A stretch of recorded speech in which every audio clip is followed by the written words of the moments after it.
Hi, I'm Dr. Ashley Fuller. And I'm Dr. Meredith McClure. And this is Labia Logic, the podcast that's all vulva, no filter. We're here to talk about all the stuff your doctor rushed through, the questions you've been too embarrassed to ask, and the sex ed that barely mentioned the vulva. Because too many people are suffering in silence with painful sex, menopause misery, and vulvar issues no one talks about. No shame, no stigma, just real talk, real answers, and the education you should have gotten in the first place. Hello and welcome back to Labia Logic. Welcome back. Welcome back. I'm Dr. Ashley Fuller, and I'm here with Dr. Meredith McClure, and today we are going to talk more about our Vulva Glow-Up episodes. So this is episode 2 of our month about Vulva Glow-Ups, and we're going to be talking about vaginal rejuvenation and sexual wellness treatments. What's real, what's hype, what's dangerous, and so we're here to jump into some vulvar wellness, vaginal wellness. It's going to be interesting, that's for sure. Rejuvenation of your vagina. What do you think about that? What does she need to rejuvenate? I know what people are looking for. And I always want with these episodes, I don't want to ever dismiss someone who feels that things aren't right down there. Like, I hear you. I believe you. Like, that's one of the things Meredith and I are always big on is like, I believe you. But I also think that there is this element of women being sold things that are not necessarily going to really help you and honestly cost a lot of money. And there's no evidence that they really help. And I feel like it just kind of preys on our desire to have our vaginas be a certain way or to feel a certain way for our partners. And that makes me sad. So it's complex, I would say. But yes, rejuvenation is an interesting term. Yeah. And there's legitimate things that happen to our vulvas and our vaginas as we progress through life, as we have discussed time and time again, hormones and births and medicines that are given to you. But I think we're pretty good at explaining that there's science to this and evidence and things to help. And it doesn't necessarily mean we have to rejuvenate it. It's just address the issues at hand. Right. It's kind of a marketing term. Yeah. And it kind of comes from a kind of place of shaming women, people with vulvas and vaginas a little bit. Before we jump into all these things, I'm just going to give you a big spoiler alert. If you ask Dr. McClure and I what we think the best vaginal rejuvenation is, we will unanimously say vaginal estrogen. 110% every day of the week. Yes. And very exciting news. We're recording this podcast about a month before it's going to actually come out. But this week was the FDA lifted their black box warning on vaginal estrogen. So I no longer have to have the extra 3-minute conversation with patients when I first give them vaginal estrogen, that there's a black box warning that says that that increases the risk of cardiovascular disease, breast cancer, and probable dementia. I don't have to say that anymore, that it's not true. Because now it's not. I mean, who knows how long it's going to actually take to get off these packages. But warehouse is full.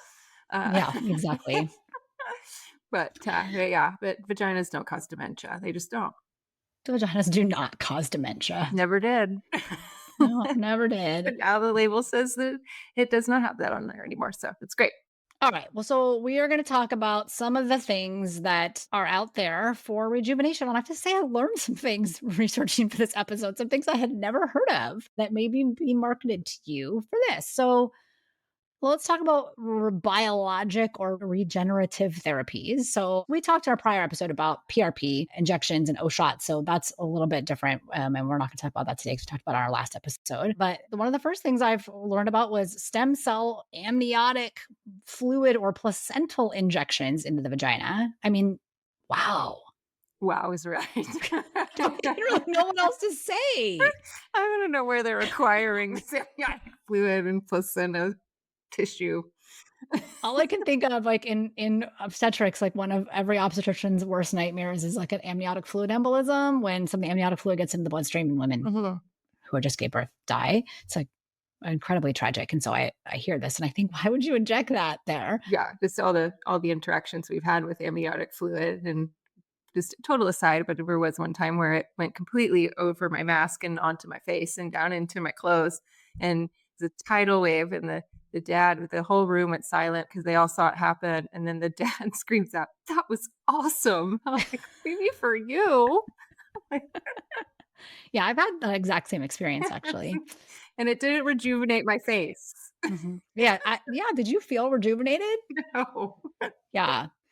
So, for a lot of these things, they can claim anything. They can say, like, it's going to do this. And so I think the marketing claims on this is they regenerate youthful tissue. It may fix the vaginal laxity, may reverse menopausal changes, like a non hormonal moisture boost. I mean, like, I want that, right? I can see how people want that. But the thing is, they have no proof that this helps. So, they generally don't have any randomized controlled trials for this. And like the FDA has actually issued warnings about using these unapproved regenerative products. And so, like, there could be risks. And my guess is these probably are not cheap. Yeah. And if people you're injecting things in this part of the body, you kind of need to know where you're putting it. And if you have vaginal pain and then you are going to have things injected, like that also hurts. I mean, hopefully they're numbing you up, all that, but I don't know. So we don't do any of these things. So, and then I learned about exome therapy, which I also had to look up. Extracellular vesicles injected into the vulva vagina, marketed as like a cellular communication therapy. That's a new one. Again, wow. Like I feel like we're speechless here. Apparently, it's marketed as like regrowing collagen and restoring sensitivity, better orgasms. But again, like no studies. Yeah. But if you saw that in an office, like sign me up. That sounds great. But buyer beware, I think is the work keyword on these. When my patients tell me, oh, I went to this other clinician and this, if I look at that other clinician and they are offering these types of things or they're offering pellets or IV vitamin, I always take a pause of like, these are money makers. Like, these are things with no data that they make a lot of money on. And I just think that I'm not saying that good clinicians never do this, but I also think like it makes my spidey senses go up of like, this seems a little bit like you're kind of lying to women and selling them something that's not going to help them in order to make money. So buyer beware. Next up, hyaluronic acid. Yes. Tell us about this. Yeah, hyaluronic acid, which we use hyaluronic acid in the vagina. It's an agent that's like humectant. It keeps moisture in tissue, and people use it on their face, and so you can use it in the vagina. But this is more injecting it into vaginal walls or the vulva as a kind of a plumping agent, or possibly to give more friction with sexual activity. The hyaluronic acid we generally recommend patients is either a gel or a insert. Replens and Refresh are the ones you can buy over the counter. Reverie's one you can buy online. There's other ones, but it's really just creating more moisture. I didn't realize people were injecting it. Yeah, I mean, I do in the face, so I guess put it in the vagina as well. I would imagine it's costly, and you could also just place it topically. Right. Seems less painful. Yeah. Probably a fair amount cheaper too. Right. So, moving on to energy. Energy based devices. Uh-huh, Let's talk uh-huh. about lasers in the vulva and the vagina. Yeah, So there's a couple different lasers. The one that I think that people talk about the most is the CO2 laser. So carbon dioxide laser. This is like the Mona Lisa touch. And there's some other names out there. But basically it's a laser that basically creates little abrasions on the tissue that causes some collagen remodeling, kind of makes the tissue kind of as it heals, creates more collagen, may create more moisture. It was meant at the beginning to be like, could we use this for people who couldn't use vaginal estrogen? If you listen to our podcast long enough, there's like hardly anybody out there that can't use vaginal estrogen, although occasionally people don't respond to it as well as others. So at first this was like, oh, this will be a replacement for vaginal estrogen for people who couldn't take it. And there was initial studies that were like, oh, this might be just as good as vaginal estrogen. But I think there's been more recent studies that really kind of show that there's not really this big improvement in symptoms with this for vast majority of people and that there's really not any benefit over vaginal estrogen. yeah, and they do trials on these, and they'll compare people that are getting the actual laser treatment, and then the other group gets what they call sham, which means you're getting the same procedure, it's making the same sounds, lights, all the things, so you might be thinking you're getting the procedure, but you're actually not. And when you have these type of trials that really put, like, the device versus a placebo, there's really no difference in between the 2. And some of those early things that showed improvement were small, kind of uncontrolled studies that were industry funded. So, kind of funded by the people selling the products.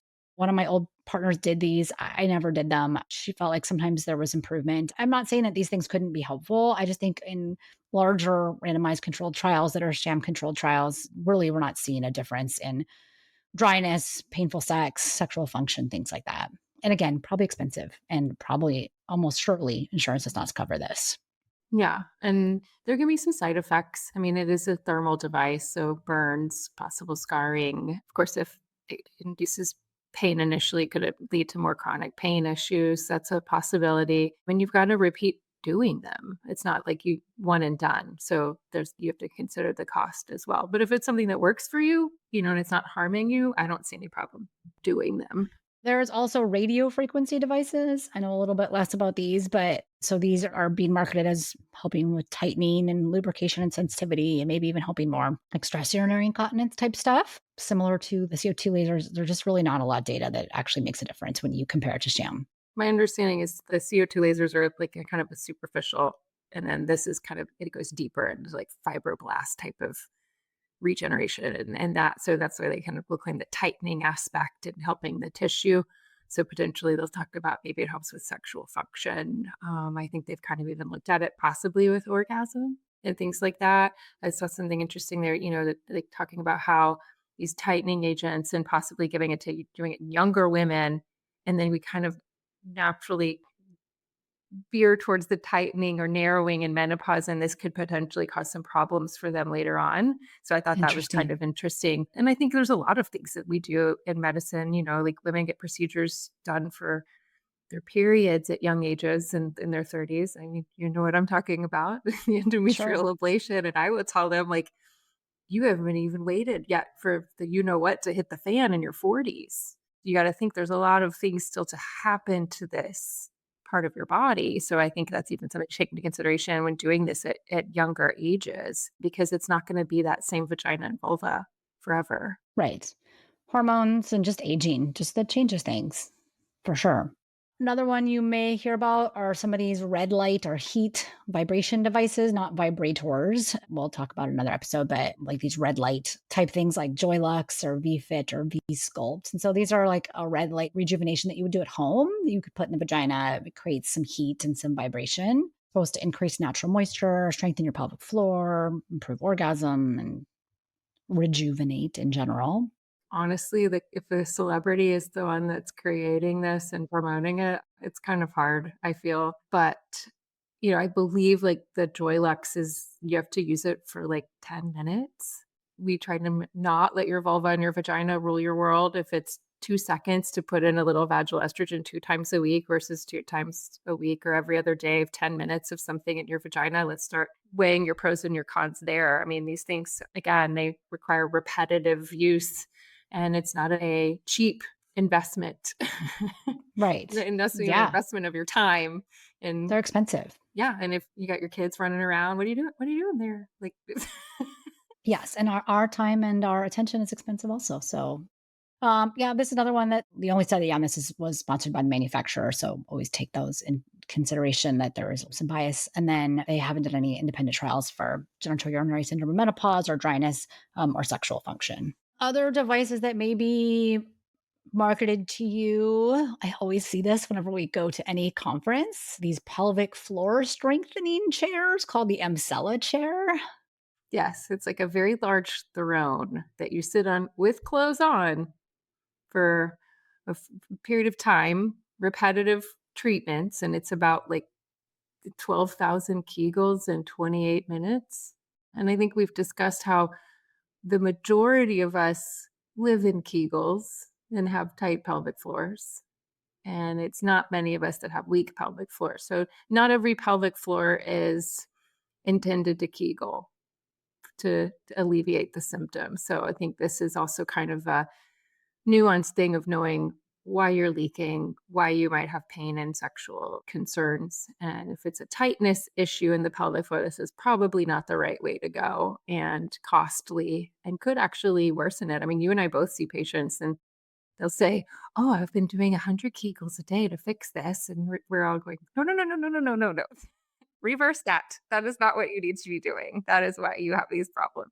I mean, I think if their main issue is stress urinary incontinence, it's possible that it could help strengthen things. For a lot of our patients that are coming to see us for pain, and like what Meredith is saying, have too tight of pelvic floor, this could actually worsen things. Yeah. So, And too um, tight pelvic floors can leak. yes, this is true. So, Doesn't mean it's a functional pelvic floor just because it's tight. yes, agreed. The home Kegel trainers, these are apps you can get on your phone. I'm assuming like the LV app, PeriFit, Yarlap, and so they're biofeedback devices. I think that these have some kind of device you put inside and it's like looking at how much pressure you're putting on them. Is that right? Yes, and some of them have, like, what almost looks like games. I remember the first time I was scrolling and this popped up on my feed, and I was like, "What am I looking at?" And I I realized what it was. Things that pop up on our feeds. And yeah, I mean, like, if it's something that works for you and you do have a weak pelvic floor and leakage, and this is helping you and it's a visual thing, a lot of us are visual learners, and helps you to realize you're doing it correctly when you Kegel, sure. But again, costly. And again, not everybody needs to Kegel. One of their marketing promises is gamified orgasms. I'm just trying to like take that in a little bit. It's like video game orgasms. Like, I don't know if you can get more dopamine than that. I'm just saying. I'm not recommending it. I'm just saying it's interesting. I'm just very interested. It's very Yeah, interesting. yeah, yeah.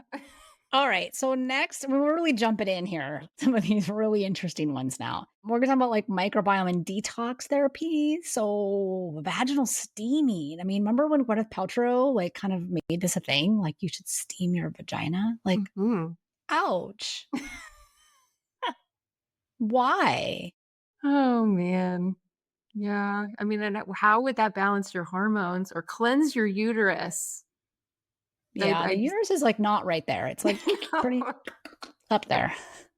way up So, there. I mean, I have a steamer I use on my clothes sometimes, especially when I travel, and it came with like a little hot glove, so I like don't burn myself. I'm just saying, like, that's obviously people are gonna get burned by this. There was like a case report of some woman who got vulvar burns from this. Yeah.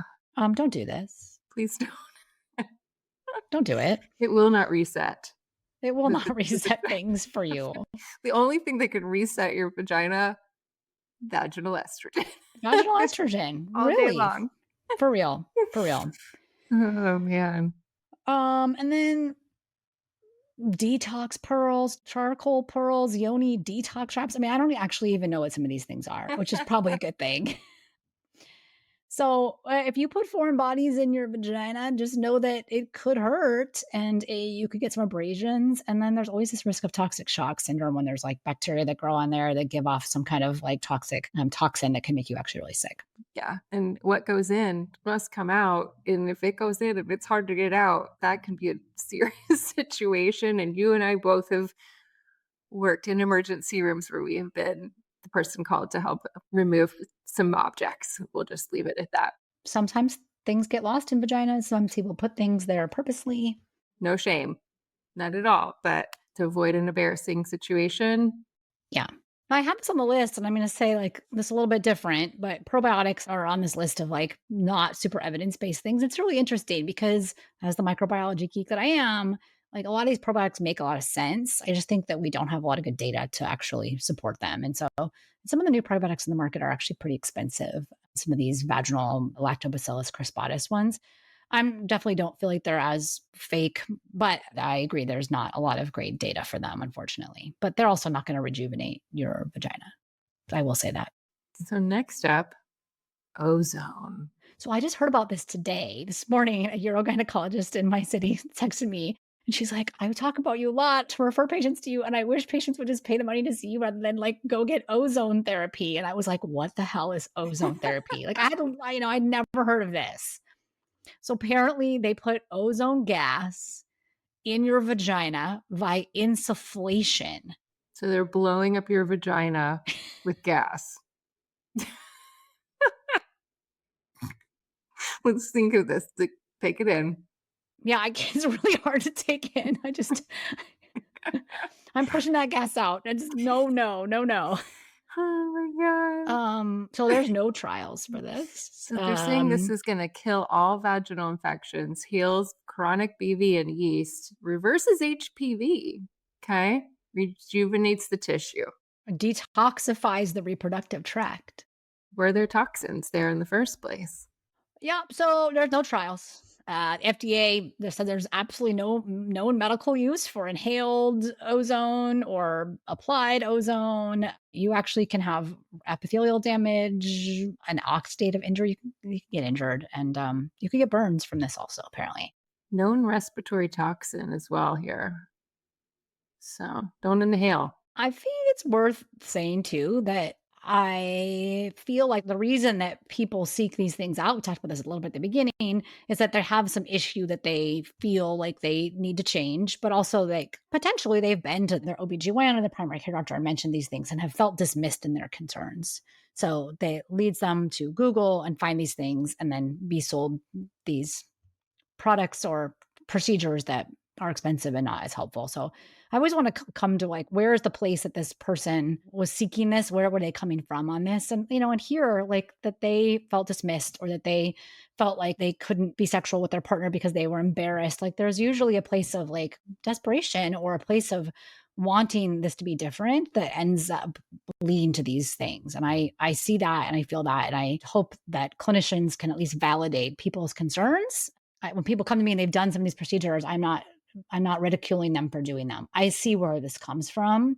I see what their desire is, and I want to help them achieve this in a more evidence-based way that's actually more likely to help. And like I always tell people, it's not your fault if you did one of these things, or we see people that seek out hormone therapy in certain ways, and maybe it was what didn't benefit them, or they had side effects, and it's not your fault that that happened. You were desperate and you were trying to find help. Maybe that attempted help wasn't the right thing for you. Sometimes it might be, but it's not your fault that you did one of these things. Yes, so there's no shaming here, not from us. We never do that because there's too much of it everywhere else, and vulvas and vaginas are not shameful. Not at all. And they're all unique in their own way. Yes. Cosmetic procedures can be part of this. We talked about this more in our last episode, labiaplasty. So labiaplasties and things like that. We're not going to get into that again. I feel like the other fringe things that we could talk about, like pseudoscience stuff. I mean, not that I don't know. We didn't talk about this already, but the crystal or jade eggs. Yeah. The thought that you put crystals in your vagina and it can help with chakras and energy and all of that. Again, foreign object in the vagina could be problematic. Sure. So, Womb healing ceremonies. I don't really know that we have a whole lot more to add to these things other than just saying what they are. I don't know. Vaginal magnet therapy, like electromagnetic energy. I just think that when we go this far down this pseudoscience path, like I think there's a lot of danger and probably not a lot of benefit. I think that's really all that needs to be said for that. yeah, yeah. So pulling it back to what actually helps, couple things. Well, number one, vaginal estrogen that pretty much everybody can be on. And now there's no more black box. It's very exciting. Two, find a clinician that listens to you, validates your concern, and helps you find an evidence based treatment. Or, I definitely think outside the box sometimes for patients, but they hear you and they help you evaluate risks and benefits and options because there are a lot of good things. There's pelvic floor physical therapy, there's lubricants and moisturizers, there's vaginal DHEA, there's ways to treat a lot of these things that actually can have a lot of improvement that doesn't have to be resorting to one of these things we've talked about today. The takeaway here is like there is a community of people that are trying to sell you things you don't necessarily need that are not necessarily going to help you. And they're preying upon the shame or the you're not good enough, your vulva or vagina is not good enough or doesn't look good enough kind of feeling that is easy for people to get. And I guess I would just be very cautious of any of these things if there's not data. Also, understand the risks and benefits and then look at the cost. And I think if you can find yourself to a good clinician who really does a lot of this stuff, there's a lot of ways to help you without going down these paths. Mhm. It could be effective and actually cost effective. Exactly.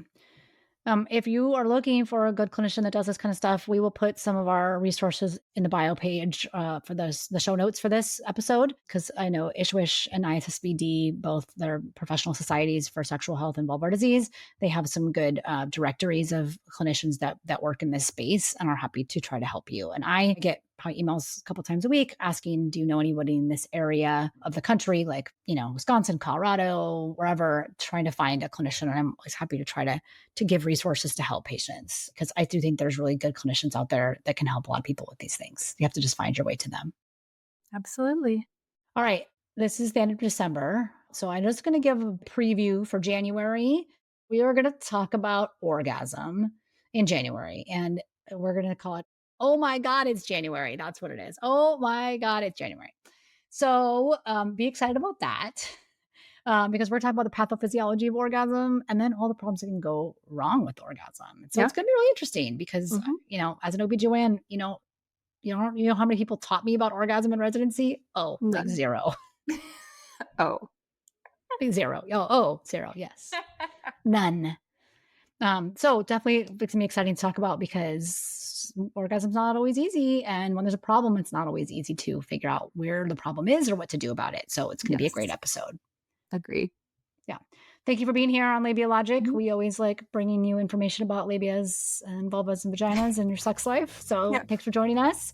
If you like our content, please leave us a comment or give us a 5-star review or whatever star you feel like we deserve today. And if you have things you'd like us to talk about, you can always put a note in the comment or send us a message on Instagram.